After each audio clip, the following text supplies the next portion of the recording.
नमस्कार मैत्रिणींनो, मी पूजा पाटील. पॅशनेट पूजा या आपल्या लाडक्या यूट्यूब चॅनलवर आपले सहर्ष स्वागत करते. आणि आज आपण बघू की सलॉन ट्रीटमेंट कशी करायची.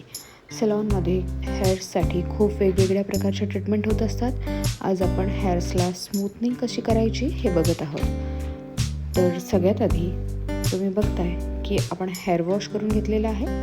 हेअर वॉश करून घेतल्यानंतर 30% हेअर्स आपल्याला वेट ठेवायचे आहे, जेणेकरून आपण अप्लाय करणारी क्रीम प्रॉपरली हेअर्समध्ये मर्ज होईल. तर सगळ्यात आधी तुम्ही ही जी क्रीम बघत आहात तर ती क्रीम आहे मॅट्रिक्स रेझिस्टंट क्रीम.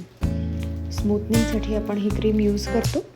ही क्रीम अप्लाय करत असताना आपल्याला केसांच्या मुळांवर ही क्रीम लागू द्यायची नाही आहे, म्हणून आपण मुळांपासून 1 इंच एवढे अंतर सोडून खाली ही क्रीम अप्लाय करतोय. ही क्रीम ॲप्लिकेशन कसे करायचे हे तुमच्या लक्षात आले असेल. जेवढे दाट केस तेवढा छोटा सेक्शन,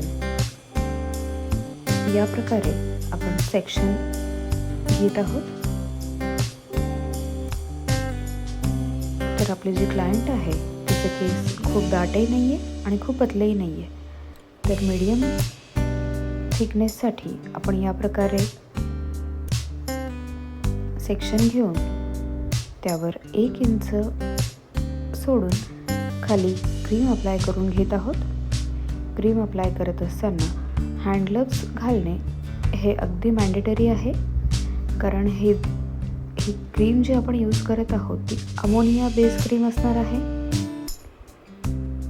ती डायरेक्टली जर स्किनवर किंवा हातांवर लागली तर आपल्याला इन्फेक्शन देखील होऊ शकते. तर अशा प्रकारे क्रीम अप्लाय करून झाल्यानंतर आपण आपल्या फिंगर्सनी ती क्रीम पसरवून घेऊ आणि त्यानंतर एका कोंबनी आपण व्यवस्थितरित्या सर्व सेक्शन्स एकत्रित करून अशा प्रकारे क्रीम अप्लाय करू. तर तुम्ही बघितलं आहे त्याप्रमाणे प्रत्येक सेक्शन घेऊन मी पूर्ण केसांवर क्रीम अप्लाय केली आहे आणि 20 मिनिटांपर्यंत ही क्रीम आपण स्टे केली आहे. त्यानंतर हेअर वॉश करून जेव्हा पुन्हा एकदा मी हेअर्स ड्राय करते आहे तर तुम्ही बघू शकता की बऱ्यापैकी आपल्याला हेअर्स आता स्ट्रेट दिसत आहेत.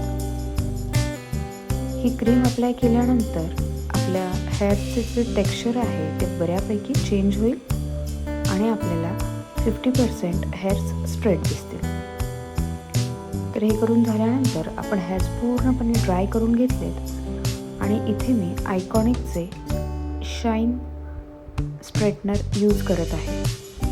तुम्ही बघताय त्याप्रमाणे अगदी छोटा सेक्शन आपल्याला इथे केसांचा घ्यायचा आहे आणि त्या एका सेक्शनवर 6 ते 7 वेळेस आपल्याला स्ट्रेटनर फिरवायचं आहे. अशा प्रकारे आपली ही स्ट्रेटनिंग कंप्लीट झाली आहे.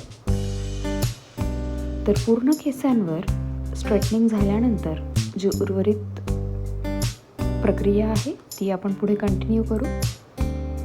तर जी पहिली क्रीम आपण लावली तर ती फर्स्ट स्टेप झाल्यानंतर आता आपण जे लावत आहोत ते आहे न्यूट्रिलायझर. हे न्यूट्रिलायझर सॉफ्ट असते, त्यामुळे हे कुठल्याही प्रकारे आपल्या हातांना, स्किनला किंवा केसांच्या मुळांना हार्मफुल नसेल.